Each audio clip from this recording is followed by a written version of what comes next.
ಶ್ರೀ ಗುರುಭ್ಯೋ ನಮಃ. ಗುರುಬ್ರಹ್ಮ ಗುರುವಿಷ್ಣು ಗುರುದೇವೋ ಮಹೇಶ್ವರ. ಗುರು ಸಾಕ್ಷಾತ್ ಪರಬ್ರಹ್ಮ ತಸ್ಮೈ ಶ್ರೀ ಗುರುವೇ ನಮಃ. ಇವತ್ತಿನ ದಿವಸ ನಾವು ಉತ್ತರ ಕರ್ನಾಟಕದ ಪ್ರಸಿದ್ಧ ಪಟ್ಟಣವಾದಂತಹ ಧಾರವಾಡ ಜಿಲ್ಲೆಯಲ್ಲಿ ಜನಿಸಿರ್ತಕ್ಕಂತಹ ಒಬ್ಬ ಮಹಾನ್ ಶ್ರೇಷ್ಠ ಶರಣರ ಬಗ್ಗೆ, ಸಂತರ ಬಗ್ಗೆ ಇವತ್ತು ನಾವು ತಿಳಿದುಕೊಳ್ಳೋಣ. ಧಾರವಾಡ ಜಿಲ್ಲೆಯ ಕಲಘಟಗಿ ತಾಲೂಕಿನ ದ್ಯಾವನಕೊಂಡ ಅನ್ನುವಂತಹ ಊರು. ಅದಕ್ಕೆ ದೇವರ ಕೊಂಡ ಅಂತಲೂ ಕರೀತಾರೆ. ಆ ಭಾಗದಲ್ಲಿ ಜನಿಸಿ ಕರ್ನಾಟಕದಾದ್ಯಂತ ಹೆಸರುವಾಸಿಯಾದಂತಹ ಶ್ರೇಷ್ಠ ವ್ಯಕ್ತಿಗಳು ಯಾರು ಅಂತಂದರೆ ದೇವರ ಕೊಂಡ ಅಜ್ಜನವರು ಅಂಥೇಳಿ ಅವರು ಪ್ರಖ್ಯಾತರು. ಅವರ ಹೆಸರು ಚನ್ನವೃಷಭೇಂದ್ರ. ಈ ಚನ್ನವೃಷಭೇಂದ್ರ ಮಹಾಸ್ವಾಮಿಗಳು ಮೂಲತಃ ಪ್ರಥಮವಾಗಿ ಅವರಿಗೆ ಚನ್ನಬಸವ ಅನ್ನುವಂಥ ಹೆಸರಿತ್ತು. ಕಾಲಾನಂತರದಲ್ಲಿ ಆ ಬಸವ ಅನ್ನೋದೇ ವೃಷಭ ಅನ್ನುವಂಗೆ ಚನ್ನವೃಷಭೇಂದ್ರರು ಅಂಥೇಳಿ ಅವರು ಹೆಸರುವಾಸಿ ಆಗ್ತಾರೆ. ಅವರ ಜೀವನ ಚರಿತ್ರೆಯನ್ನು ನಾವಿವತ್ತು ಶುರು ಮಾಡೋಣ. ಚನ್ನಬಸವ ಅಥವಾ ಚನ್ನವೃಷಭೇಂದ್ರರು ದೇವರ ಕೊಂಡ ಅಜ್ಜ ಅಂಥೇಳಿ ಆದಂಥವರು. ಇವರು ಜನಿಸಿರುವಂತಹ ಆ ಭಾಗದೊಳಗೆ ದ್ಯಾವನಕೊಂಡ ಅಂಥೇಳಿ ಮೊದಲು ಅದಕ್ಕೆ ಕರೀತಿದ್ರು, ದೇವರ ಕೊಂಡ ಅಂತ ಕರೀತಾರೆ. ಆ ಊರಲ್ಲಿ ಒಂದು ಶ್ರೇಷ್ಠ ಮನೆತನ, ಗೌಡರ ಮನೆತನ. ಚನ್ನ ಬಸವ ಅಥವಾ ಚನ್ನವೃಷಭೇಂದ್ರರು ಮೂಲತಃ ಹುಟ್ಟಲಿಕ್ಕೆ ಒಂದು ಪ್ರಸಂಗ ಅವರ ಮನೆಯೊಳಗೆ ನಡೆದಿತ್ತು. ಚನ್ನವೃಷಭೇಂದ್ರರ ತಂದೆ ಯಾರು ಅಂತಂದ್ರೆ ಸಾಹೇಬ್ ಗೌಡ್ರು, ತಾಯಿ ಗುರಮ್ಮ. ಈ ತಂದೆಯಾದಂತಹ ಸಾಹೇಬ್ ಗೌಡ್ರು ಪ್ರತಿ ವರ್ಷ ಶ್ರಾವಣದಲ್ಲಿ ಅವರ ಮನೆಯಲ್ಲಿ ಪುರಾಣವನ್ನು ಹೇಳಿಸುವಂತಹ ಕಾರ್ಯವನ್ನು ಮಾಡ್ತಿದ್ರು.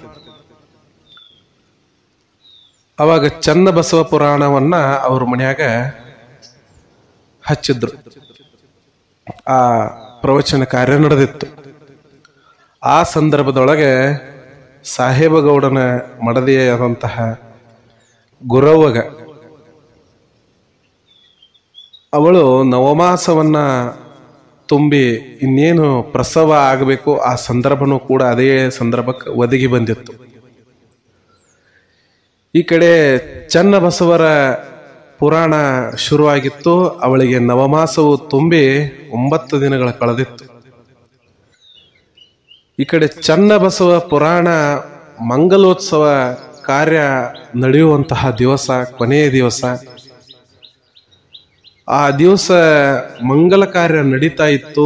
ಒಳಗೆ ಪ್ರಸವ ವೇದನೆ ಆ ಗುರಮ್ಮಗ ಆಯಿತು. ಈಗಾಗಲೇ ಅವರಿಗೊಬ್ಬ ಮಗ ಇದ್ದ. ಅವರ ಹೆಸರು ಈಶ್ವರಗೌಡ. ಈ ಬಸವ ಪುರಾಣದ ಮಂಗಲ ಕಾರ್ಯ ನಡೆಯುವಂತಹ ಸಂದರ್ಭದೊಳಗ ಪ್ರಸವ ವೇದನೆ ಏನು ಗುರವ್ಗಾಯಿತು. ಆವಾಗ ಮನೆಯೊಳಗೆ ನೋಡ್ರಿ, ಪ್ರಸವ ವೇದನೆ ಕಾರ್ಯ ನಡೆದ ನಂತರ ಎಲ್ಲ ಹೆಣ್ಮಕ್ಳು ಓಡಾಡ್ಲಿಕ್ಕೆ ಶುರು ಮಾಡಿದ್ರು. ಹೊರಗೆ ಪ್ರವಚನ ಕಾರ್ಯ ನಡೀತಾ ಇದೆ, ಒಳಗೆ ಪ್ರಸವ ವೇದನೆ ಶುರು ಆಯಿತು. ಗೌಡ್ರಿಗೆ ಸುದ್ದಿ ಬಂತು.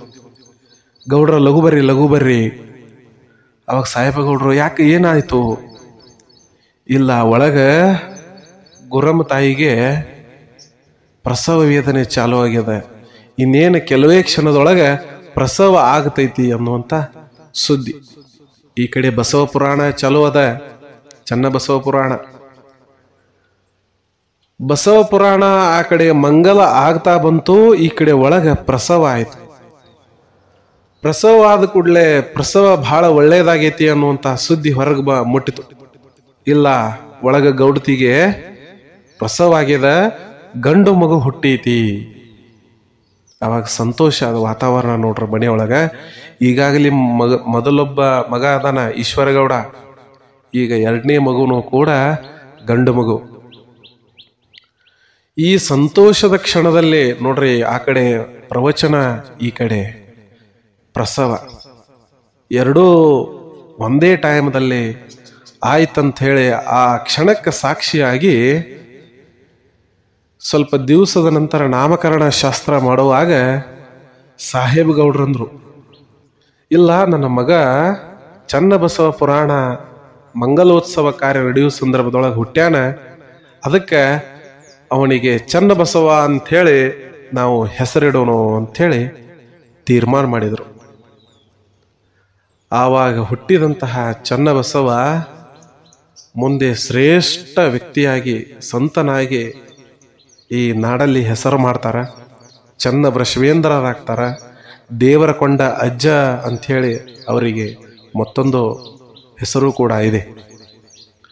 ಆ ಧಾರವಾಡ ಭಾಗದಲ್ಲಿ, ಬೆಳಗಾವಿ ಭಾಗದಲ್ಲಿ, ಬೈಲೊಂಗಲ ಭಾಗದಲ್ಲಿ, ಈ ಕಡೆ ಹಾರೋಗೇರಿಯ ಭಾಗದಲ್ಲಿ, ಎಲ್ಲ ಭಾಗದೊಳಗೂ ದೇವರ ಕೊಂಡ ಅಜ್ಜ ಅಂತಂದ್ರೆ ಬಹಳ ದೊಡ್ಡ ಹೆಸರು. ಆ ರೀತಿ ಬಾಳಿದಂತಹ ವ್ಯಕ್ತಿ ದೇವರ ಕೊಂಡಜ್ಜ ಚನ್ನಬಸವೇಂದ್ರ ಮಹಾಸ್ವಾಮಿಗಳು. ಇವರ ಲೀಲೆಯನ್ನ ಓದ್ತಾ ಹೋದಾಗ ನನಗೂ ಕೂಡ ಮೈ ರೋಮಾಂಚನ ಆಯಿತು. ಎಷ್ಟು ಅದ್ಭುತವಾಗಿ ಶ್ರೇಷ್ಠ ವ್ಯಕ್ತಿಗಳು ಭೂಮಿ ಮ್ಯಾಗ ಉದಯಿಸಿ ಸತ್ಕಾರ್ಯಗಳನ್ನ ಮಾಡ್ತಾರ ಅಂತ ಹೇಳಿ. ಬಾಲ್ಯದಲ್ಲೇ ಚನ್ನಬಸವ ಪುರಾಣ ಪ್ರವಚನಗಳನ್ನ, ಶಾಸ್ತ್ರಗಳನ್ನ ಓದ್ಕೊಂತ ಬೆಳೆದಾವ. ತಾಯಿ ಗರ್ಭದಲ್ಲಿ ಏನ್ ಮಗು ಇತ್ತು ಆಗಿನ ಸಂದರ್ಭದೊಳಗ ಅಷ್ಟೇ ಅವಳು ಕೂಡ ಎಲ್ಲ ಪುರಾಣಗಳನ್ನ, ಪ್ರವಚನಗಳನ್ನ ಕೇಳೋದು, ಭಕ್ತಿ ಭಾವ, ಶಿವಧ್ಯಾನವನ್ನ ಮಾಡೋದು, ಹೀಗೆಲ್ಲ ಮಾಡ್ತಾ ಇದ್ಳು. ಆ ಸಂಸ್ಕಾರ ಗರ್ಭದಲ್ಲೇ ಮಗುಗೆ ಬಂದ್ಬಿಟ್ಟಿತ್ತು. ಹೀಗಿದ್ದಾಗ ಬೆಳೀತಾ ಬೆಳೀತಾ ಚನ್ನಬಸವ ನೋಡ್ರಿ ಏನ್ ಮಾಡಿದ ಅಂತಂದ್ರೆ, ಒಂದನೇ ಮಗ ಏನಿದ್ದ ಈಶ್ವರಗೌಡ, ಶಾಲೆಯಲ್ಲಿ ಬಹಳ ಆಸಕ್ತಿ ತೋರಿಸಿ ವಿದ್ಯಾವಂತ ಆಗಿ ಒಳ್ಳೆ ವ್ಯಕ್ತಿ ಅನ್ಸ್ಕೋತಾ ಇದ್ದ. ಆದ್ರೆ ಚನ್ನಬಸವ ಶಾಲೆ ಕಡೆ ಅಷ್ಟು ಆಸಕ್ತಿ ತೋರಿಸ್ತಿಲ್ಲಾಗಿತ್ತ. ಇವನಿಗೆ ಬರೇ ಏನು ಅಂತಂದ್ರೆ ಪುರಾಣಗಳನ್ನು ಓದೋದು, ವೇದಗಳನ್ನು ಓದೋದು, ಎಲ್ಲರೇ ಸಾಧು ಸಂತರ ಬಂದಾರಂದ್ರ ಅವ್ರನ್ನ ನೋಡ್ಲಿಕ್ಕೆ ಹೋಗೋದು, ಮನೆಯೊಳಗ ಪೂಜೆ ಪುನಸ್ಕಾರಗಳಲ್ಲಿ ತೊಡಗೋದು, ಬರೀ ಇದ ವಿಚಾರ. ತಂದೆ ತಾಯಿ ಮೊದಲು ಮಗುವಿಗೆ ಎಲ್ಲ ರೀತಿಯಾಗಿ ಪ್ರೀತಿಯನ್ನ ತೋರಿಸ್ತಾ ಬಂದ್ರು. ಈ ಚನ್ನಬಸವನ ವರ್ತನೆ ತದನಂತರದೊಳಗ ತಂದೆಯ ಕೋಪಕ್ಕೆ ಗುರಿ ಆಯಿತು. ಇವರ ತಂದೆ ಸಿಟ್ಟು ಮಾಡ್ಕೊಲಿಕ್ಕತ್ತ ಚನ್ನಬಸವನ ಮ್ಯಾಗ, ಯಾಕೋ ನೀನು ಶಾಲೆ ಕಡೆ ಅಷ್ಟು ಆಸಕ್ತಿ ತೋರಿಸುವಲ್ಲಾಗಿದ್ದಿ, ಏನು ಕಲಿವಲ್ಲಾಗಿದ್ದಿ, ಬರೇ ಪೂಜೆ ಪುನಸ್ಕಾರ ಮಾಡ್ಕೊಂತ ಮನ್ಯಾಗ ಕುಂತ್ರ ಹೆಂಗಾಗೋದು, ಇದು ನಮ್ಮ ಮನೆತನಕ ಅದು ಶ್ರೇಯಸ್ಸಲ್ಲ ಅಂಥೇಳಿ ಗದರ್ಸಲಿಕ್ಕೆ ಶುರು ಮಾಡಿದ. ಮೊದಲು ಪ್ರೀತಿ ಇತ್ತು, ಆದ್ರೆ ಬೆಳೀತಾ ಬೆಳೀತಾ ಆ ಮಗುವಿನ ವರ್ತನೆಯನ್ನು ನೋಡಿ ತಂದೆಗೆ ಸಿಟ್ಟು ಬಂತು. ತಾಯಿ ಹೆತ್ತ ಕರಳು ಏನ್ ಮಾಡೋದೈತಿ, ವಾತ್ಸಲ್ಯವನ್ನ ತೋರಿಸ್ಬೇಕು, ಆಕೆ ತೋರಿಸ್ತಾ ಇದ್ಳು, ತಾಯಿ ಮಮತೆಯನ್ನ ತೋರಿಸ್ತಾ ಇದ್ಳು. ಆದ್ರೆ ಒಂದು ಮಗುವಿನ ಮ್ಯಾಗ ಪ್ರೀತಿ ಹೆಚ್ಚ, ಒಂದು ಮಗುವಿನ ಮ್ಯಾಗ ಪ್ರೀತಿ ಕಡಿಮೆ ಅಂತ ಹೇಳಿ ತಾಯಿಗಾಗುದಿಲ್ಲ. ಆದ್ರ ತಂದೆ ಏನ್ ಮಾಡ್ತಿದ್ದ, ಈಶ್ವರಗೌಡನಗಂತೆ ಚನ್ನಬಸವನು ಆಗಲಿ ಅಂತ ಹೇಳಿ ಅವನ ಆಸೆ ಇತ್ತು. ಆದ್ರೆ ಇವ ಹಂಗ ಮಾಡವಲ್ಲ. ಯಾಕೆ ಅವನ ಮ್ಯಾಗ ಸಿಟ್ಟ ಅಂತಂದ್ರೆ ಕೆಲವೊಂದು ಪ್ರಸಂಗಗಳು ಅವ್ರ ಮನೆಯೊಳಗೆ ನಡೀತಾವ. ಒಂದ್ಸಲ ಏನಾಯ್ತು, ಇವ ಶಾಲೆ ಬಿಟ್ಬಿಟ್ಟು ಮನೆ ಹಾಕೊಂಡುದು ಲೌಕಿಕ ಜ್ಞಾನವನ್ನ ತಿಳ್ಕೊಲಾರದೆ ಇರುವುದು, ಯಾವುದೋ ಒಂದು ಚಿಂತಾಕ್ರಾಂತನಾಗಿರುವುದು, ಹಿಂಗಿರೋದು ನೋಡಿ ಒಂದ್ಸಲ ಅವ್ರ ಹೊಲದೊಳಗ ಅವರಿ ಹಾಕಿದ್ರಂತ್ರ. ಅವರಿ ತೆನಿ ಎಲ್ಲ ಬಂದಿತ್ತು, ಕಾಳುಗಳೆಲ್ಲ ಮೂಡಿದ್ದು. ಅದಕ್ಕೆ ಅವರಿ ಕಾವಲಕ್ಕೆ ಯಾರಾದರೂ ಕಳಿಸ್ಬೇಕು ಅಂತ ಹೇಳಿ ವಿಚಾರ ಮಾಡ್ಕೊಂಡಾಗ ಅವ್ರ ತಂದೆ ಸಾಹೇಬ್ ಗೌಡ, ಈಶ್ವರ ಗೌಡಂತೂ ದೊಡ್ಡ ಮಗ, ಸಾಲಿ ಒಳಗ ಶಾಣೆ ಇದ್ದಾನ, ಅವ್ ಸಾಲಿಗೆ ಹೋಗ್ತಾನೆ. ಇವ ಸಾಲಿ ಒಳಗೋ ಹಂಗೇನು ಶಾಣೆ ಇಲ್ಲ, ಮತ್ತು ಸಾಲಿಗೂ ಸರಿಯಾಗಿ ಹೋಗುದಿಲ್ಲ. ಇವನ್ನ ಯಾಕೆ ಕಾವಲಿಗೆ ಕಳಿಸ್ಬಾರ್ದು ಅಂತ ಹೇಳಿ ಸಾಹೇಬ ಗೌಡ್ರು ಏನ್ ಮಾಡಿದ್ರು, ಅದರ ಕಾವಲಕ್ಕೆ ನೀನೇ ಹೋಗಪ್ಪ ಅಂತ ಹೇಳಿ ಈ ಚನ್ನಬಸವನನ್ನ ಕಳಿಸ್ತಾರ. ಈ ಚನ್ನಬಸವ ಹೊಲಕ್ಕೆ ಹೋದ, ಕಾವಲು ಕಾಯಬೇಕು ಅಂತ ಹೇಳಿ ತಂದೆ ಆಜ್ಞೆ ಆಗಿತ್ತು. ಹೊಲಕ್ಕೆ ಹೋದ. ಹೊಲದೊಳಗ ಎಲ್ಲ ಮಂಗಗಳು ಅವರಿ ಕಿತ್ಕೊಂಡ್ ತಿನ್ನಾಕತ್ತಾವ. ಇವ ಹೋಗಿ ಕಾವಲಕ್ಕೆ ಹೋಗ್ಯಾನ ಚನ್ನಬಸವ. ಕಾವಲ ಮಾಡಕ್ ಹೋದಾಗ ಆ ಮಂಗಗಳನ್ನ ಓಡಿಸ್ಲಿಲ್ಲ. ಆಹಾ, ಎಷ್ಟು ಚಂದ ಮಂಗಗಳು ಕಾಳು ತಿನ್ಲಿಕ್ಕತ್ತಾವ. ನಾ ಅಲ್ಲಿ ಹೋದಿನಂದ್ರ ನನ್ನ ನೋಡಿ ಅವ ಓಡಿ ಹೋಗ್ತಾವ, ಮತ್ತ ಅವಕ್ಕ ಅರೆ ಹೊಟ್ಟೆ ಆಗತೈತಿ. ಅದಕ್ಕೆ ಅವ ಹೊಟ್ಟೆ ತುಂಬ ತಿಂದ ಹೋಗಲಿ ಅಂತ ಹೇಳಿ ಹೊಲದ ಹೊರಗ ನಿಂತ, ಒಳಗೆ ಹೋಗಲೇ ಇಲ್ಲ. ಅವಾಗ ಪಕ್ಕದ ಹೊಲದವ ಒಬ್ಬ ವ್ಯಕ್ತಿ ಇದ್ದ ಅಲ್ಲಿ. ಅವೇನಂದ, ಸಣ್ಣ ಗೌಡ್ರು ಹೊಲಕ್ಕೆ ಬಂದಾರ, ಆದ್ರೂ ಹೊಲದೊಳಗೆ ಹೋಗುವಾರ ಮಂಗಗಳೆಲ್ಲ ಅವರಿ ತಿನ್ನಾಕತ್ತಾವು. ಮತ್ತೆ ಇವೇನ್ ಮಾಡ್ಕೊತ ನಿಂತಾರು ಇಲ್ಲಿ ಸಣ್ಣ ಗೌಡ್ರು. ಗೌಡ್ರ ಅಂತಂದ್ರ ಒಂದ್ ಕಿಮ್ಮತ್ ನೋಡ್ರಿ ಊರಾಗ. ಸಣ್ಣ ಹುಡುಗಿದ್ರು ಕೂಡ ಸಣ್ಣ ಗೌಡ್ರು ಅಂತ ಹೇಳಿ ಕರೆಯವ್ರು ಮಂದೆಲ್ಲ. ಅವಾಗ ವ್ಯಕ್ತಿ ಬಂದು ಅಲ್ಲಿರುವಂತಹ ಎಲ್ಲ ಕಲ್ಲು ತಗೊಂಡು ಮಂಗಗಳಿಗೆ ಕಲ್ಲು ಒಗದ ಹುಷ ಅಂತ ಹೇಳಿ ಮಂಗಗಳನ್ನೆಲ್ಲ ಓಡಿಸ್ಬಿಟ್ಟ. ಅವಾಗ ಚನ್ನಬಸವ ಅಂದ್ರು, ಅಲ್ರಿ ಯಾಕೆ ಓಡ್ಸಾಕತ್ತೀರಿ? ನಮ್ಮ ಹೊಲದಾಗಿನ ಮಂಗಗಳು ತಿನ್ಲಿ ಬಿಡ್ರಲ್ಲ, ಅವ ಹೊಟ್ಟೆ ತುಂಬ ತಿಂದ ಬಳಕ ಸಾಕಾಗಿ ತಾವ ಹೋಗ್ತಾವು, ಯಾಕೆ ಅವನು ಓಡ್ಸಾಕತ್ತೀರಿ ಅಂತ ಹೇಳಿ.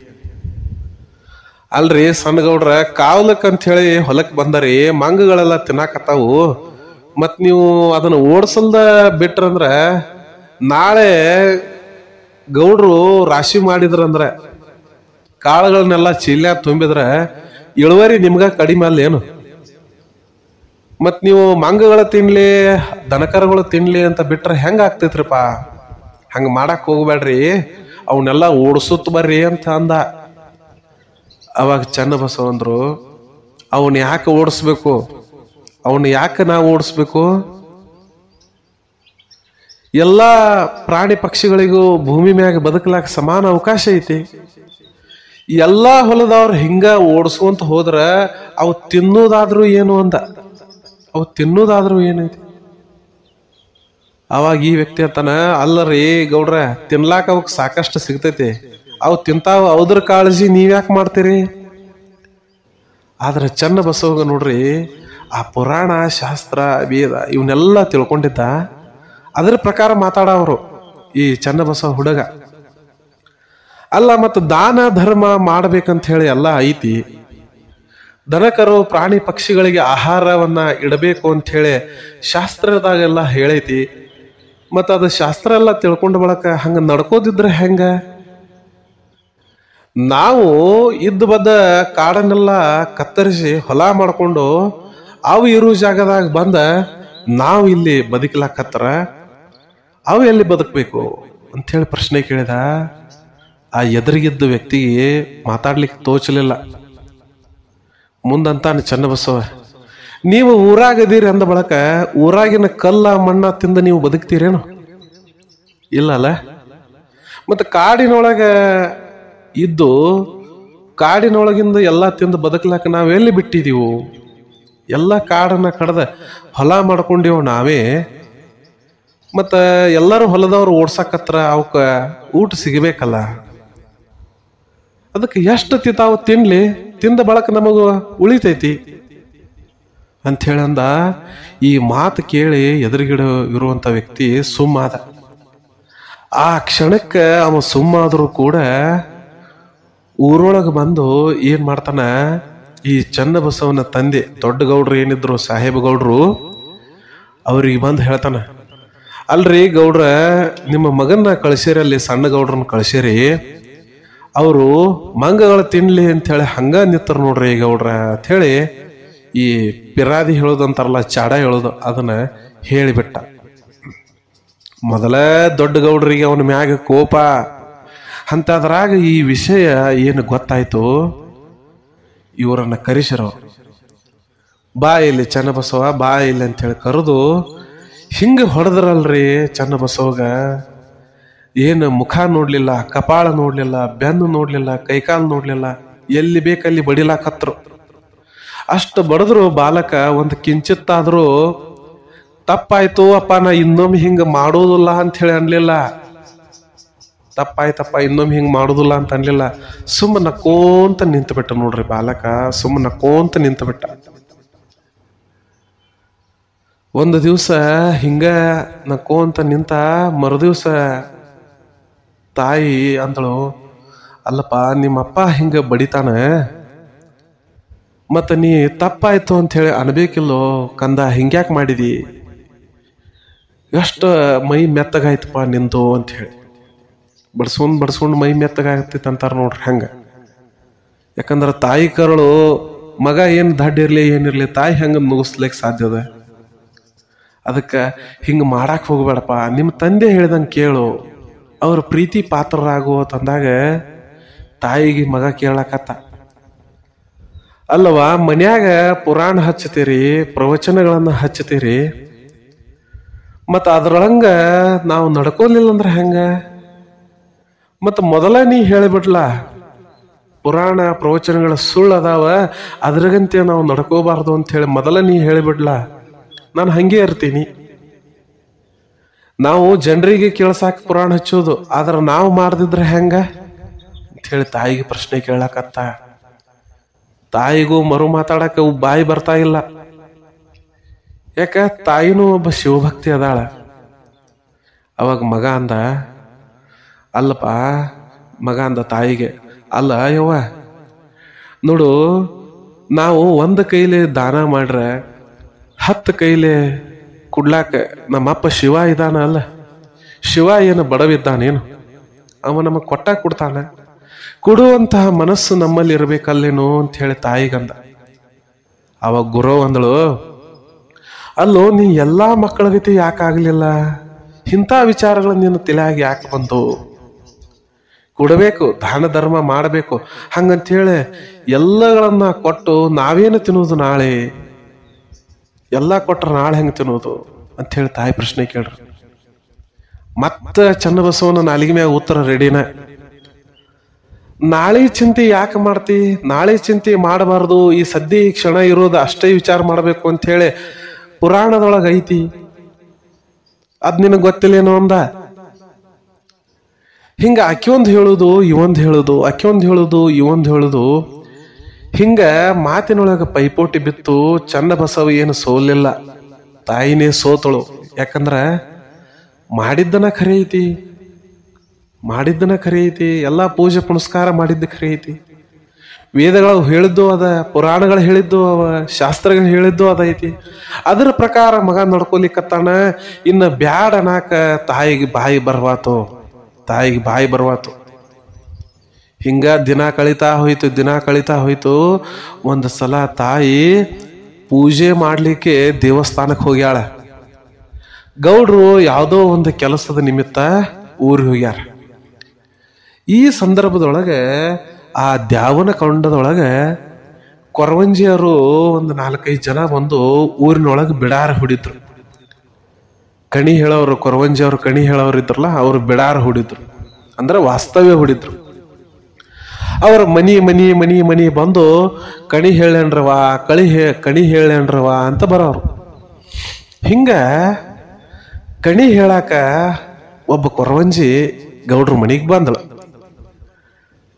ಬಾಗಲಾಗ ನಿಂತು ಒದರ್ತಾಳ, ಯಾರಿದ್ದೀರಿ ಮನಿಯೊಳಗ ಅಂತ ಹೇಳಿ. ಮನಿಯೊಳಗೆ ಯಾರಿಲ್ಲ, ಈಶ್ವರ ಗೌಡ ಸಾಲಿ ಹೋಗ್ಯಾನ, ತಾಯಿ ಇದ್ದಕ್ಕಿ ದೇವಸ್ಥಾನಕ್ಕೆ ಹೋಗ್ಯಾಳ, ತಂದೆ ಇದ್ದವ ಊರಿಗೆ ಹೋಗ್ಬಿಟ್ಟಾನ. ಬಾಲಕ ಸಣ್ಣ ಹುಡುಗ ಚನ್ನಬಸವ ಎರಡನೇ ಮಗ ಇವೊಬ್ಬ ಅದಾನ. ಹೊರಗೆ ಬಂದ ಏನಮ್ಮ ಏನಾಗಬೇಕಾಗಿತ್ತು, ಯಾರು ನೀನು? ಅವಾಗ ಕೆಂದಳು, ಬರ್ರಿಯಪ್ಪ ಬರ್ರಿ, ನಾ ಕೊರವಂಜಿದ್ದೇನೆ, ನಿಮ್ಮ ಅಮೃತವಾದ ಹಸ್ತವನ್ನ ನನ್ನ ಕೈಯಾಗ ಕೊಡ್ರಿ, ನಿಮ್ಮ ಭವಿಷ್ಯವನ್ನ ಚಾಚೂ ತಪ್ಪದೆ ಹೇಳ್ತೀನಿ, ನಾ ಹೇಳೋದು ಸುಳ್ಳಾದ್ರ ನದಿ ನೀರಾಗ ಮುಣಿಗಿ ಸದ್ಯ ಸಾಯ್ತೀನಿ ಅಂದಳು. ಯಾಕಂದ್ರ ಅವ್ರು ಹೇಳುವಂಗ ಅವ್ರ ದಾಟಿ ಒಳಗ ಆಕಿ ಹೇಳಿಬಿಟ್ಲು. ಆಯ್ತು ಏನಾರ ಹೇಳ್ತಾಳ ಅಂತ ಹೇಳಿ ಈ ಬಾಲಕ ಚನ್ನಬಸವ ನೋಡ್ರಿ ತನ್ನ ಹಸ್ತವನ್ನ ಚಾಚಿದ.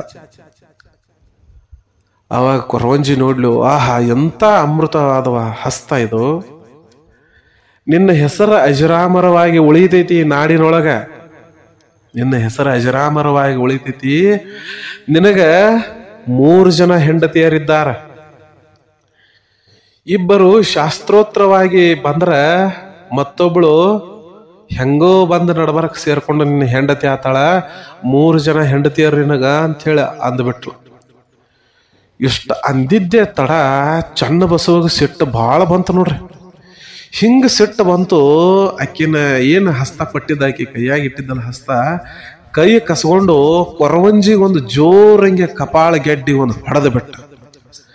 ಏನ ಪಠಾರತ ಒಂದು ಹೊಡೆದು ಬಿಟ್ಟ, ಕೊರವಂಜಿಗೆ ತಲೆ ಗಿರ್ರ ಅಂದ್ಬಿಡ್ತು. ಯಾಕ ಏನಾತು, ಹಿಂಗ್ಯಾಕೆ ಹೊಡ್ಯಾಕತ್ತಿ ತಂದಳಕ್ಕೆ ಸಿಟ್ಟಿಗೇರಿ. ಅವಾಗ ಚನ್ನಬಸವ ಅಂತಾನೆ, ನಾನು ದೇವ್ರ ದಿಂಡ್ರ ಅಂತ ಹೇಳಿ ಮಾಡವ್, ನಾನು ಸನ್ಯಾಸಿ ಆಗ್ಬೇಕು ಅಂತ ಹೇಳಿ ವಿಚಾರ ಮಾಡ್ರ 3 ಜನ ಹೆಂಡತಿಯರಂತ ನನಗೆ ಹೇಳ್ತಿ, ಸುಳ್ಳು ಯಾಕ ಮಾತಾಡ್ತಿ? ನಿನಗ ಊಟ ಬೇಕಾಗೈತಿ, ದಾನ ಧರ್ಮ ಬೇಕಾಗೈತಿ, ದಾನ ಧರ್ಮ ಬೇಕಾಗೈತಿ ಅಂತ ಹೇಳಿ ಮೊದಲ ಹೇಳೋ. ಅದರ ಆಸೆಗಾಗಿ ಏನೇನೋ ಸುಳ್ಳು ಹೇಳತೀಯನ, ಸುಳ್ಳು ಹೇಳಕ್ ಹೋಗ್ಬೇಡ ಅಂತೇಳಿ ಅವಳ ಕಪಾಳಿಗೆ ಹೊಡೆದಿದ್ದ ನೋಡ್ರಿ. ಅವಾಗ ಕೆಂದಳು, ಇಲ್ಲ ನಾ ಹೇಳಿದ್ದು ಖರೇ ಐತಂದಳಕ್ಕೆ, ಸಾಧ್ಯವೇ ಇಲ್ಲ ಅಂತ ಹೇಳಿ ದೇವ್ರ ಕೊಂಡ ಅಜ್ಜ ನೋಡ್ರಿ. ಅವಾಗ ಸಣ್ಣವಿದ್ದಾಗ ಅದನ್ನ ಪ್ರಮಾಣ ಮಾಡಿದ್ದ, ಸಾಧ್ಯವೇ ಇಲ್ಲ ಇದು ಆಗ್ಲಿಕ್ಕೆ ಅಂತ ಹೇಳಿ. ನೀನು ಹೇಳೋದು 100ಕ್ಕೆ 100ರಷ್ಟು ಸುಳ್ಳು ಐತಿ ಅಂತಿದ್ದ. ನಿನಗೆ ದಾನ ಬೇಕಾಗಿತ್ತಿಲ್ಲೋ, ತಡಿ ನಿನಗೆ ದಾನ ತಂದು ಹಾಕ್ತೀನಿ ಅಂತ ಹೇಳಿ ಒಳಗೆ ಹೋಗಿ ಬಡ ಜ್ವಾಳದ ಚೀಲು ತುಂಬಿದ್ದು ಒಂದು ದೊಡ್ಡ ಮರದೊಳಗ ಒಂದು ಮರ ತಂದು ಜ್ವಾಳ ಹಾಕಿದ. ಸುಮ್ಮ ಕೂತ್ಲು, ಸಾಕಾಗ್ತೈತೋ ಇಲ್ಲೋ, ಏನ್ ಇನ್ನ ತೊಗೊಂಬರ್ಲ್ಯೋ ಅಕ್ಕೇ ನನಕ್ಕೆ ಸುಮ್ಮ ಕುಂಡಾಕೆಲ್ಲ. ಅವಾಗ ದೇವ್ರ ಕೊಂಡಜ್ಜ ನೋಡ್ರಿ ಚನ್ನಬಸವ ಒಳಗ್ ಹೋದ, ಮತ್ತೊಂದು ಮರ ತುಂಬಿಕೊಂಡು ಬಂದ ಚೀಲ ಹಾಕಿದ. ದೊಡ್ಡ ಚೀಲ ತಂದಿದ್ದಳು, ಚೀಲ ತುಂಬಿಕೊಂಡ್ಲಕ್ಕೆ, ಚೀಲ ತುಂಬಿಕೊಂಡು ಬಳಕ ಹುಡುಗಿ ಏನೋ ಹುಚ್ಚರಗತಿ ಮಾಡ್ಲಿಕ್ಕತ್ತೈತಿ, ಮನ್ಯಾಗೇನು ಜ್ವಾಳ ತಂದು ಹಾಕ್ಲಿಕ್ಕತ್ತೈತಿ, ಕೇಳವ್ರಿಲ್ಲ ಹೇಳವ್ರಿಲ್ಲ. ತಡಿಯಪ್ಪ ಬನ್ನಿ ಅಂತ ಹೇಳಿ ಆಕಿ ಹೋಗಿ ಎಲ್ಲಾ ಕೊರವಂಜಾರದ ಏನು ಅದು ಬಂದಿತ್ತಲ್ಲ ತಂಡ, ಅದನ್ನೆಲ್ಲ ತಗೊಂಡು ಬಂದಳು. ಬರ್ರಿ ಹುಡುಗ ಹಾಕ್ಲಿಕ್ಕತ್ತಾನ ಅಂತ ಹೇಳಿ. ಅವಾಗ ಬಂದ ಏನ್ ಮಾಡಿದ, ಅವಾಗ ಬಂದ್ರೆ ಏನ್ ಮಾಡಿದ್ರು ಅವರು, ಇವ್ರಿಗೂ ಹಾಕಿ ಬಿಡಪ್ಪ, ಮತ್ತೆ ಇವರು ದಾನ ಧರ್ಮಕ್ಕೆ ಬಯಸೆ ಬಂದವ್ರು ಅಂತ ಹೇಳಿ ಆಕಿ ಕೊರವಂಜಿ ಅಂದಳು. ಆಯ್ತು ನಿಮಗೂ ಹಾಕ್ತನ್ ತಗೋರಿ ಅಂದ ಚನ್ನಬಸವ. ಮನ್ಯಾಗ ಏನು ಚೀಲ ತುಂಬಿದ್ದು ಅಲ್ರಿ ಗೌಡ್ರ ಮನ್ಯಾಗ, ಆ ಚೀಲ ಬಿಚ್ಚ ಒಟ್ಟು ಎಷ್ಟು ಕೊರವಂಜಾರ ಬಂದಿದ್ರಲ್ಲ ಎಲ್ಲ ಜ್ವಾಳ ಅವ್ರ ಚೀಲ ತುಂಬಿಸಿ ಹೋಗ್ರಿನ ಹೊಟ್ಟಿ ಪಾಡಿಗಾಗಿ ಸುಳ್ಳು ಹೇಳೋದು ಬಂದ್ ಮಾಡ್ರಿ, ದಾನ ಬೇಕಾದ್ರೆ ಕೇಳಿ ಪಡೆಯಿರಿ, ಸುಳ್ಳು ಹೇಳಿ ಪಡಿಬ್ಯಾಡ್ರಿ ಅಂತ ಹೇಳಿ ಅವ್ರಿಗೆ ಬುದ್ಧಿ ಮಾತು ಹೇಳಿ ಕಳಿಸಿದ್ದ ಹುಡುಗ. ಅವ್ರ ಆ ಕಡೆ ಕೊರವಂಜಾರ ಹೋದ್ರು, ತಾಯಿ ದೇವಸ್ಥಾನದಿಂದ ಬಂದಳು. ಚನ್ನಬಸವ ಏನ್ ಚೀಲ ತುಂಬ್ಕೊಂಡು ಹೊಂಟಾರಲ್ಲ, ಏನು ಕೊಟ್ಟೆ ಅವ್ರಿಗೆ ಅಂತ ಅಂದಳು. ಇಲ್ಲ ಅವ್ವ, ಮತ್ತ ಅವ್ರು ದಾನ ಬೇಡಾಕ್ ಬಂದಿದ್ರು, ಅದಕ್ಕೆ ಎಲ್ಲರೂ ಚೀಲ ತುಂಬುವಂಗ ಮನ್ಯಾಗಿನ ಜ್ವಾಳ ಎಲ್ಲ ಅವ್ರಿಗೆ ತುಂಬಿ ಕೊಟ್ಟು ಕಳ್ಸೀನಿ ಅಂತ ಹೇಳಿ. ಒಳಗೆ ಬಂದು ನೋಡ್ತಾರ, ಮನ್ಯಾಗಿನ ಜ್ವಾಳ ಚೀಲೆಲ್ಲ ಖಾಲಿ ಆಗ್ಯಾವ. ತಾಯಿ ಗಾಬರಿ ಆದಳಕ್ಕೆ, ಅಯ್ಯೋ ಏನು ಮಾಡಿದೆವು ಚನ್ನಬಸವ ನೀನು, ನಾಳೆ ಊರಿಂದ ನಿಮ್ಮ ಅಪ್ಪ ಬಂದಂದ್ರ ನಾ ಏನ್ ಹೇಳಿ, ಮೊದಲ ನೀನ್ ಇಂಥ ಕೆಲಸ ಮಾಡ್ತಿ ಅಂತ ಹೇಳಿ ಬೈತಾರ ಅವರು. ಅಂತದ್ರೊಳಗ ಇಂಥ ಕೆಲಸ ಮಾಡ್ತೀಯಲ್ಲೋ, ನಾವೇನು ತಿನ್ನೋದು ಹಿಂಗ್ಯಾಕೆ ಮಾಡಿದೆವು ಅಂತ ಹೇಳಿ ಬೈಲಿಕ್ಕೆ ಶುರು ಮಾಡ್ಲು. ಅಷ್ಟ ಬೈದ್ರು ಚನ್ನಬಸವ ಏನಂದ, ನೀ ಯಾಕೆ ಚಿಂತೆ ಮಾಡಿವ? ಒಂದ ಕೈಲಿ ಕೊಟ್ಟಿದ್ದನ್ನ 100 ಕೈಲಿ ಹೊಳೆ ಕೊಡಾಕ ನಮ್ಮ ಭಗವಂತ ಇಲ್ಲೇನ, ಶಿವ ಇಲ್ಲೇನು? ನೀನ ಹೇಳಿದಿ ಕೇಳಿದ್ದನ್ನ ಹೊರ ಕೊಡೋಣಿ ಪರಮಾತ್ಮ, ನಿಷ್ಕಲ್ಮಶವಾದ ಭಾವದಿಂದ ನಾವು ದಾನ ಮಾಡ್ಬೇಕಂತ ನೀನೇ ಹೇಳಿದಿ. ನಾ ಮಾಡಿ ಇದ್ರೊಳಗೆ ಏನು ಕೆಟ್ಟೈತಿ? ಮತ್ತ ನಾಳೆ ನಮ್ಮ ಅಪ್ಪ ಬಂದ ಬಳಕ ಇದನ್ನ ನೀನೇ ಹೇಳ್ಬಿಡು, ಇಲ್ಲಿಕ್ಕೆ ನಾನೇ ಹೇಳ್ತೀನಿ. ಮತ್ ನಾ ಮಾಡಿದ ಕೆಲಸ ನೋಡಿ ನಮ್ಮ ಅಪ್ಪಗೆ ಬಹಳ ಸಂತೋಷ ಆಗ್ತೈತಿ ಅಂದ ಚನ್ನಬಸವ. ಅದು ಸಂತೋಷ ಆಗೋದು ಬಿಡುದು ಸೆಕೆಂಡ್ರಿ, ನಂತರದ ವಿಷಯ. ಆದ್ರೆ ಈಗ ತಿನ್ಲಾಕ್ ಮನ್ಯಾಗ ಜ್ವಾಳ ಎಲ್ಲ ಚೀಲ ಖಾಲಿ ಮಾಡಿ ಇಟ್ಬಿಟ್ಟಾನೆ. ಅವಾಗ ಹೆಂಗ ಸಂತೋಷ ಆಗ್ತೈತಿ? ಓ, ದಾನ ಕೊಡಬೇಕು, ಆದ್ರೆ ನಮಗ ಇಲ್ಲ ಮಾಡ್ಕೊಂಡು ಕೊಡುವುದಿರ್ತೈತಿ ಏನೋ ದಾನ ಅಂದಳಕೆ. ನೀ ಏನೂ ಚಿಂತೆ ಮಾಡಕ್ ಹೋಗ್ಬೇಡ, ದೇವರು ಕೊಡಾವಿದ್ದಂದ್ರ ಸಾಕಷ್ಟು ಕೊಡ್ತಾನ ಬಿಡು, ಯಾಕೆ ಚಿಂತೆ ಮಾಡ್ತಿ ಅಂದ ಚನ್ನಬಸವ. ಚನ್ನಬಸವ ಅಂದ. ಮರುದಿವ್ಸ ಅಥವಾ ಮರುದಿವ್ಸ ಅವ್ರ ತಂದೆ ಬಂದ ಊರಿಂದ. ನಡೆದ ಪ್ರಸಂಗವನ್ನ ತಾಯಿ ಹೇಳ್ಯಾರ, ಮಗಗ್ ಎಲ್ಲರೇ ಅಡ್ಡ ತಿಡ್ಡಿ ಹೊಡಿತಾರ ಬಾ ಅಂದಂಗ ತಾಯಿ ಇದನ್ನ ಸುಮ್ಮ ಮುಚ್ಚಿ ಮರೆಮಾಚಿಟ್ಲು. ಆದ್ರ ಚನ್ನಬಸವ ಹೆಂಗ ಸುಳ್ಳು ಹೇಳ್ತಾನ್ರಿ? ಅವ್ಯಾಕೆ ಸುಮ್ಮ ಕುಂಡಾಕ್ ಹೋಗ್ತಾನ. ಅಪ್ಪಾಜಿ ಬಂದ್ರಿ, ಊರಿಂದ ಬಂದ್ರಿ, ನಾನು ಮನ್ಯಾಗ ಇದ್ದಂತ ಜ್ವಾಳ ಕಾಳೆಲ್ಲ ಕೊರವಂಜಿಯರು ಅಂತ ಹೇಳಿ ಬಂದಿದ್ರು, ಅವ್ರು ದಾನ ಬಿಡಿದ್ರು, ನಾ ಎಲ್ಲ ದಾನ ಕೊಟ್ಟೇನ್ರಿ ಅಪ್ಪ ಅಂದ್ಬಿಟ್ಟ ಬರು ತಡ ಇಲ್ದ. ಅವಾಗೂ ಕೂಡ ಚನ್ನಬಸವನನ್ನ ದೊಡ್ಡ ಗೌಡ್ರು ಹೊಡಿ ಹೊಡಿ ಹೊಡಿ ಹೊಡಿ ಹೊಡೆದು ಬಿಟ್ರು. ಜೀವ ವಿಲಿ ವಿಲಿ ವಿಲಿ ವಿಲಿ ಒದ್ದಾಡ್ತಿತ್ತು. ಅಷ್ಟಾದ್ರೂ ಪಾಪ ಮಗು ಅಳತಿಲ್ಲಾಗಿತ್ತು ನೋಡ್ರಿ. ತಾನು ಮಾಡಿದ್ದು ಬಹಳ ಚಲೋ ಕೆಲಸ ಅಂತ ಹೇಳಿ ಅವನು ತಿಳ್ಕೊಂಡು ಬಿಟ್ಟಿದ್ದ. ಯಾಕ? ಗರ್ಭದಿಂದನೇ ವೇದ ಪುರಾಣ ಪ್ರವಚನವನ್ನ ಕೇಳಿದ ಹುಡುಗದು ಅದರಂತೆ ಆಗುವನೆಲ್ಲೇನು. ಅಚಲವಾದ ನಂಬಿಕೆ ಮತ್ತು ಶ್ರದ್ಧೆಯ ಭಕ್ತಿ ಅವನ ಮನಸ್ಸಿನೊಳಗೆ ಮೂಡಿಬಿಟ್ಟಿತ್ತು. ನಿಜವಾದಂತಹ ದಾನ ಯಾವುದು ಅಂತಂದ್ರೆ, ಒಂದು ಕೈಲಿ ಕೊಟ್ಟಿದ್ದು ಇನ್ನೊಂದು ಕೈಗೆ ಗೊತ್ತಾಗಬಾರದು, ಅದು ದಾನ. ಅದಕ್ಕೆ ದಾನ ಅಂತಾರ. ಸಿರಿ ಬಂದ ಕಾಲಕ್ಕೆ ಕರೆದು ದಾನವ ಮಾಡು ಅಂತ ಹೇಳಿ ಶರಣರು ಹೇಳಿ ಹೋಗಿಲ್ಲೇನ್ರಿ? ಸಿರಿ ಬಂದ ಕಾಲಕ್ಕ ಕರೆದು ದಾನ ಕೊಡ್ಬೇಕಂತ. ಇನ್ನು ಮನಿತನ ಬಂದವರಿಗೆ ಕೊಡದೇ ಇದ್ರೆ ಹೆಂಗ? ಇಂಥ ಪ್ರಶ್ನೆ ಕೇಳಾವ ಚನ್ನಬಸವ.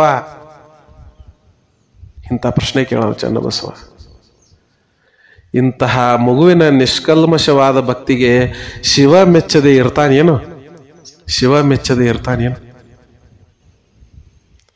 ಒಂದು ಸಲ ದನಕರಗಳನ್ನೆಲ್ಲ ಮೇಯಿಸ್ಕೊಂಡ್ ಬಾ ಅಂತ ಹೇಳಿ ಗೌಡ್ರು ಕಳಿಸಿದ್ರು ಅವಂಗ. ಎಲ್ಲ ದನಕರಗಳನ್ನ ಮೇಯಿಸ್ಕೊಂಡ್ ಬಾ, ಎಲ್ಲ ರಗಡ್ ಹುಡುಗರು ಹೊಂಟಾವ್ ದನ ಮೇಯಿಸ್ಲಕ್ಕ, ಅವ್ರ ಜೋಡಿ ಹೋಗು, ನಿನಗೂ ಸ್ವಲ್ಪ ಲೌಕಿಕ ಜ್ಞಾನ ಬರ್ತೈತಿ ಅಂತ ಹೇಳಿ. ಅವಾಗ ಎಲ್ಲ ಹುಡುಗರು ಖುಲ್ಲಾ ಜಾಗದೊಳಗೆ ಏನು ಹುಲ್ಲು ಬೆಳೆದಿರತ್ತಲ್ಲ, ಆ ಹುಲ್ಲನ್ನೆಲ್ಲ ಮೀಸಲಾಗಿ ದನಗಳನ್ನ ಬಿಟ್ರು. ಅವಾಗ ಚನ್ನಬಸವ ಅಂದ, ಅಲ್ಯಾಕ ಹುಲ್ಲು ತಿನ್ಸಾಕತ್ತೇರಿ? ಯಾರದರೆ ಹೊಲದಾಗ ಬಿಡ್ರಿ, ಹೊಲದೊಳಗ ಜ್ವಾಳ ಕಾಳ ಬಹಳ ಸಮೃದ್ಧಿಯಾಗಿ ಬಂದೈತಿ, ಅದನ್ನೆಲ್ಲ ತಿನ್ಲಿ, ಹೊಟ್ಟೆ ತುಂಬಾ ದನಕರಗಳು ತಿನ್ಲಿ. ನಾವು ಹುಡುಗರೆಲ್ಲ ಗೊಳ್ಳ ತನಕ್ಬಿಟ್ಟು, ಇವಂತ ಹುಚ್ಚ ಹುಡುಗದ ನೀವ, ಯಾರದರೆ ಹೊಲದಾಗ ದನಕರ ಬಿಟ್ಟು ಅಂದ್ರ ಕೈಕಾಲು ಕಟ್ಟಿ ಬಡಿತಾರ ನಿನಗ ಅಂದ್ರ ಅವ್ರು ಹುಚ್ಚು ಹುಡುಗರು ಅದಿರಿ ನೀವು ಅಂತ ಹೇಳಿ ಅವ್ರಿಗೆ ಬೇಯಾಕತ್ತಿದ್ದೀವ. ಅವಾಗ ಅವ್ರ ನಕ್ಕಂತಾರ, ಹಂಗೆಲ್ಲ ಮಾಡೋದಿರುದಿಲ್ಲಪ್ಪ ಚನ್ನಬಸವ, ಬಡಿತಾರು, ಹಂಗೆಲ್ಲ ಮಾಡಿಗಿಡಿ ಅಂತ ಹೇಳಿ. ಮಂದಿ ಹೊಲ್ದಾಗ ಬಿಡಾಕ ನಿಮ್ಗೆ ಅಂಜಿಕ್ ಬರ್ತಿತ್ತಂದ್ರ ನಮ್ಮ ಹೊಲ್ದಾಗ ಬಿಡ್ರಿ ಅಂತ ಹೇಳಿ ಒಟ್ಟು ದನಕರಗಳನ್ನೆಲ್ಲ ತಂದು ತಮ್ಮ ಹೊಲದಾಗ ಮೀಸಲಾಕ ಬಿಟ್ಟಿದ್ದ ಚನ್ನಬಸವ. ತಮ್ಮ ಹೊಲದಾಗಿನ ಜ್ವಾಳ ಕಾಳ ಅವು ಏನದವಲ್ಲ ಎಲ್ಲ ದನ ಮೇಲಕತ್ತು. ಹುಡುಗರೊಂದು ಗೌಡ್ರಿಗೆ ಗೊತ್ತಾಯ್ತಂದ್ರ, ಬಸವ ನಿನ್ನ ಬಿಡುವುದಿಲ್ಲ ಅವರು, ನಿಮ್ ಜೋಡಿ ನಮಗೂ ಬೈತಾರಪ್ಪ, ಹಿಂಗ ಮಾಡ್ಬೇಡ ಅಂತ ಹೇಳಿ ಹುಡುಗರನು. ಅಲ್ರಪ್ಪ, ದನ ಮೇಯಿಸ್ಕೊಂಡು ಬಂದ ಕೂಡ್ಲೆ ಕರುವಿಗೂ ಕೂಡ ಹಾಲು ಕುಡಿಸಲ್ದ ಅದ ಹಾಲನ್ನ ನಾವು ಏನಪ್ಪಾ ಅಂತಂದ್ರ ಬಳಸ್ತೀವಿ. ಕರುವಿಗೆ ಅರ್ಧ ಹೊಟ್ಟಿಯನ್ನ ಉಣಿಸಿ ಇನ್ನ ಅರ್ಧ ಹಾಲು ನಾವು ಬಳಸ್ತೀವಿ. ನಾವು ಬೆಳೆದ ಬೆಳೆಯನ್ನ ಯಾಕೆ ದನ ಕರುಗಳಿಗೆ ತಿನ್ನಿಸೋದು ಬ್ಯಾಡ ಅಂತೀರಿ ನೀವು ಅಂತ ಹೇಳಿ ಪ್ರಶ್ನೆ. ಅವ ಕೇಳುವಂತ ಪ್ರಶ್ನೆಯೊಳಗೆ ನ್ಯಾಯ ಐತಿ.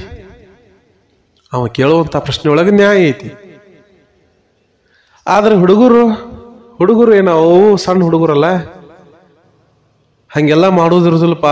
ಚನ್ನ ಬಸವ ನೋಡು, ಮತ್ತ ನಾಳೆ ಹಿಡ್ದ ನಮ್ ಕೂಡ ಬರಾಕ್ ಹೋಗ್ಬೇಡ್ನಿ, ಮತ್ತೆಲ್ಲರಿ ನಿಮ್ಮ ಅಪ್ಪಾಜಿ ನಮಗ್ ಬೇದಿಗಿದಾರ, ನಾಳೆ ಹಿಡ್ದ ನೀ ನಮ್ ಗುಡಾಕ್ ಬರಾಕ್ ಹೋಗ್ಬೇಡಪ್ಪ ಅಂದ್ರು.